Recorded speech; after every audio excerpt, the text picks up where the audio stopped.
11 rows, 33 cars, a race like no other, the Indianapolis 500. And it all begins with the most famous call in all of American sports.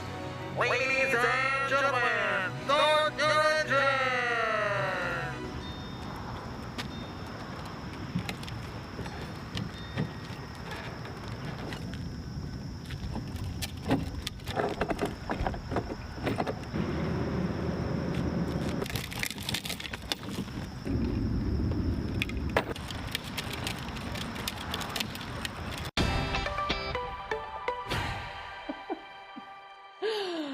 Oh my goodness. As usual, we just have the best ways to open up our Up to Speed sessions. And our thanks to Dave Berger. He is one of the funniest people I've ever met and also one of the nicest.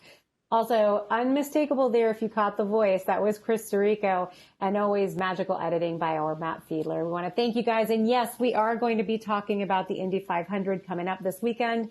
Hello, welcome to Up to Speed. Thank you for joining us. I am Diana Alvear. But first, let's take a more serious turn, and we really need to turn our attention to California. We are talking about those California wildfires that are raging out of control right now. And of course, our hearts are with all of the people there, all of our V-teamers there who are working hard in harm's way. So let's start with an update. We're going to talk to David Schultz right now. He is a network assurance director in Pleasanton, California, that is in the northern part of the state. So Dave, thank you so much for being with us. And first, tell me exactly where you are, the facility, and what the latest is for our V-teamers.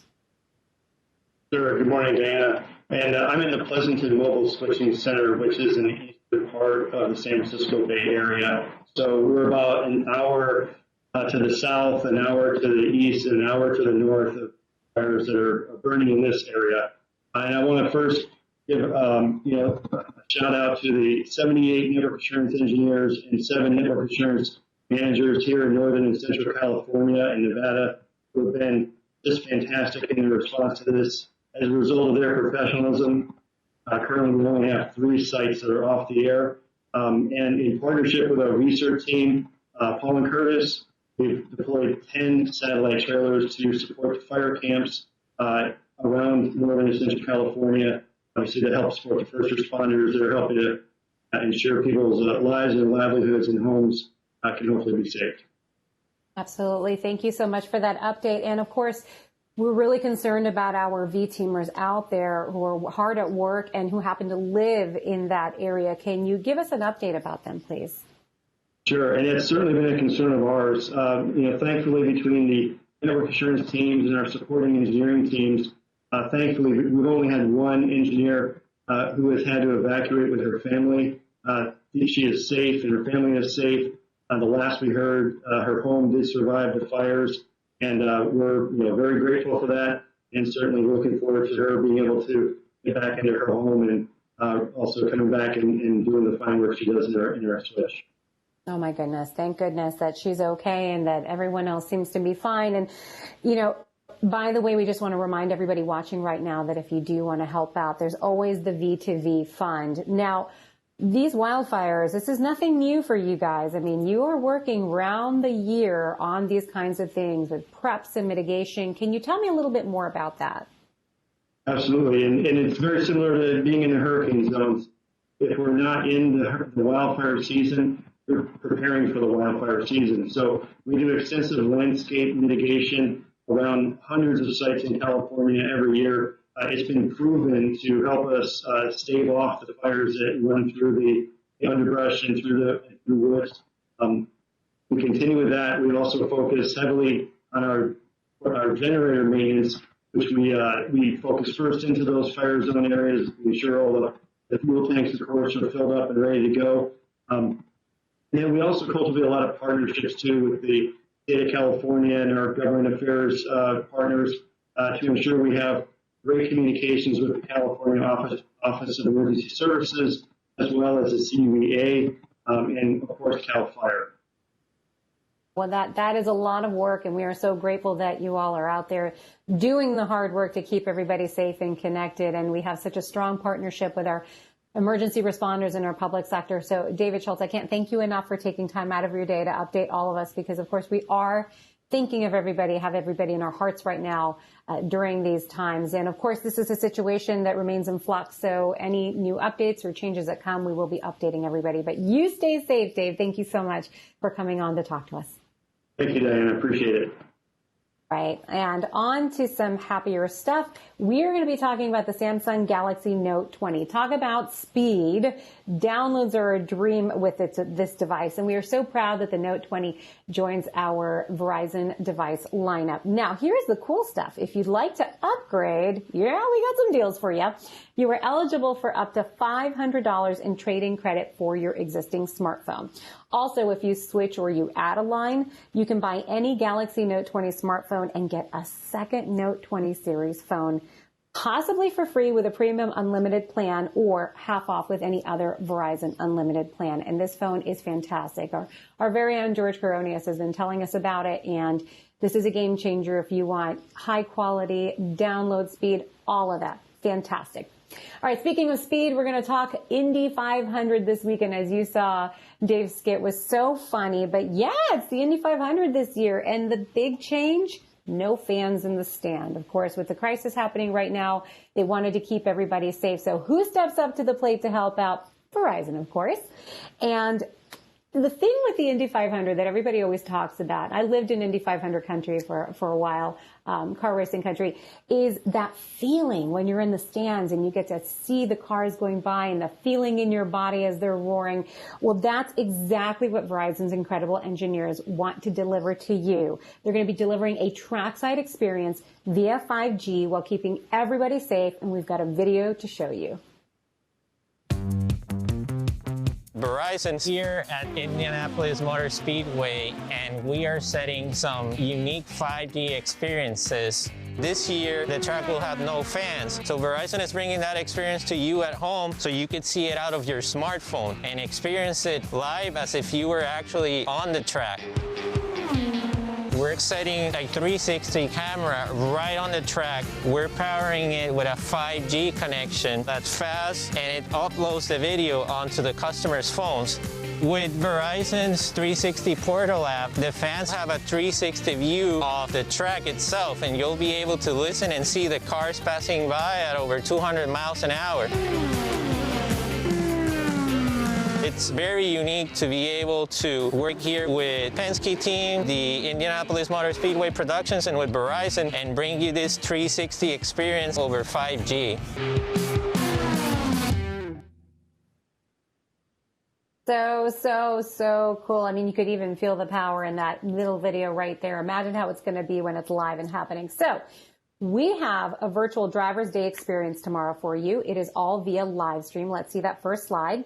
So basically, you can visit the garages. You're going to be able to see the drivers and experience pretty much everything outside of actually kicking the tires. And this starts at 10 a.m. Eastern. Just check Verizon's Twitter and YouTube channels along with IMS.com. And then the second part of this is on Sunday, of course, the actual Indy 500 on NBC at 1 p.m. Eastern. Always an exciting event, and Verizon, of course, stepping in to try and make it as memorable as possible. All right, let's slow things down just a little bit because we have yet another amazing V-teamer for you to get to know. Now, she does everything with a big heart. This is why she was selected to do the My Why portion. She is devoted to her team, her community, and her beautiful daughters, and we hear that she is a rock star baker. Meet Imelda Luquin. My name is Imelda Luquin. I'm an SMB specialist, and I currently work from home in Santa Teresa, New Mexico. My favorite thing to do is travel and stay outdoors with my family. I love to go fishing and camping. Before Verizon, I was able to supervise and manage employees for a nonprofit industry. What we did there is employ at least 75% of the personnel with severe disabilities. I helped individuals with document management, scanning, shredding, and/or storage. That was very nice. What inspired me to be part of Verizon was the benefits of being able to have some career progression and the opportunities that are given here. What inspires me to work here at Verizon is our social responsibility and our ability to be able to volunteer, and also Verizon is supporting our community. So that's something really great that I'm proud of being part of. During reassignments, I was sent over to operational assurance. Being able to help the company, even in moments like this, has been a learning experience to me. Being able to still help, but being able to be successful in a different department that I never even knew existed. I am currently trying to develop into being one of the fearless leaders. I look up a lot to the women in leadership, and I aspire to be in their shoes. Baking with my kids. So we just go in the kitchen and take everything out and start baking everything that we can. What are you waiting for? Verizon is a great company to work for. It's got great benefits. It supports you and your family. It's very inclusive. One thing I can think of is our ability to be able to adapt and change. It was pretty amazing to see such a large and global company being able to adapt rather quickly in a situation like this recent pandemic.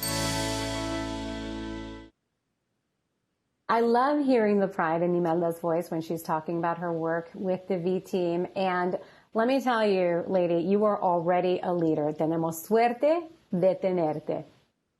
All right, so we're going to talk a little bit about history right now because it is about to be made here at Verizon. It is hard to believe, but it has been 57 years since the first March on Washington. Let's see that slide right now. We are going to give you a way to be part of it this year by participating in the first virtual March on Washington. This is such a wonderful way to show your support for Dr. King's message and mission. And don't take it from me, take it from the man who helped him draft the first draft of his iconic speech, I Have a Dream.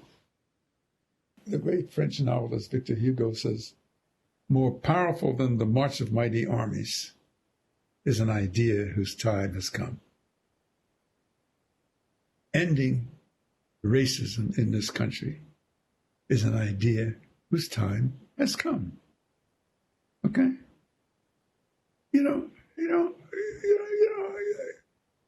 need to send a land rover to Mars to find out whether it can be done. We can do it.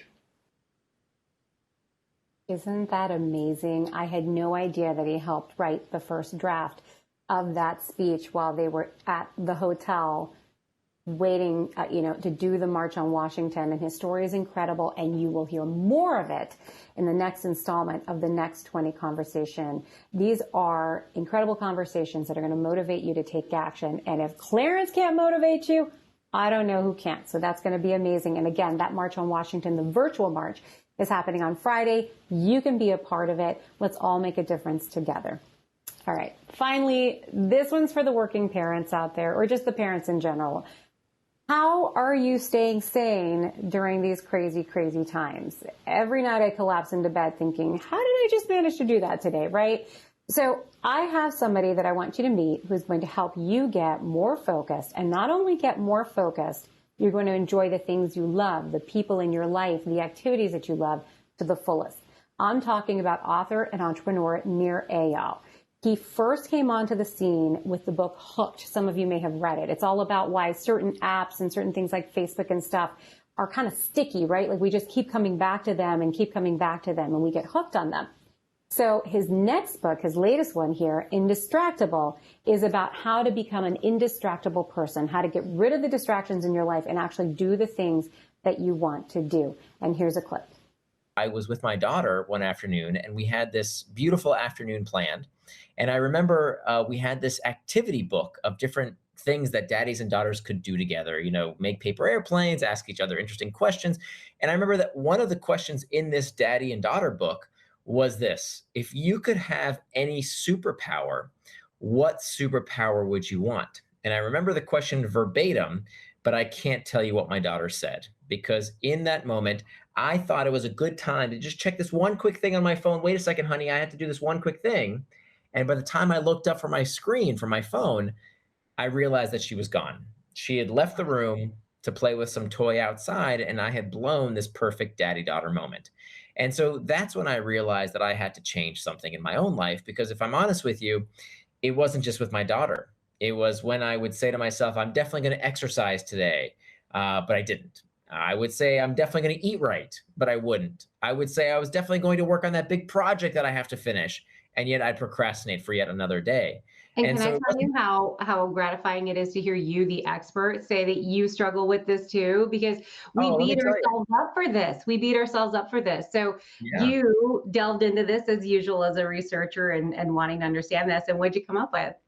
Well, I mean, I wrote this for me more than anyone else because I have always struggled with self-control. I have always struggled with, the conventional advice. I used to be clinically obese at one point in my life, and it's actually very analogous. The struggle that we're having today with technology overuse and distraction is very similar to the problems that we have when we overeat. I mean, distraction is all about doing something you didn't intend to do. And so whether that's spending too much time on your phone, working too much, watching too much TV, or eating too much, anything that is not what you plan to do is a distraction. And so what I learned from this 5 years of research writing this book, Indistractable, is that there are actually 4 steps to becoming indistractable. And it turns out that all of us can become indistractable, that all we need to do is follow these steps.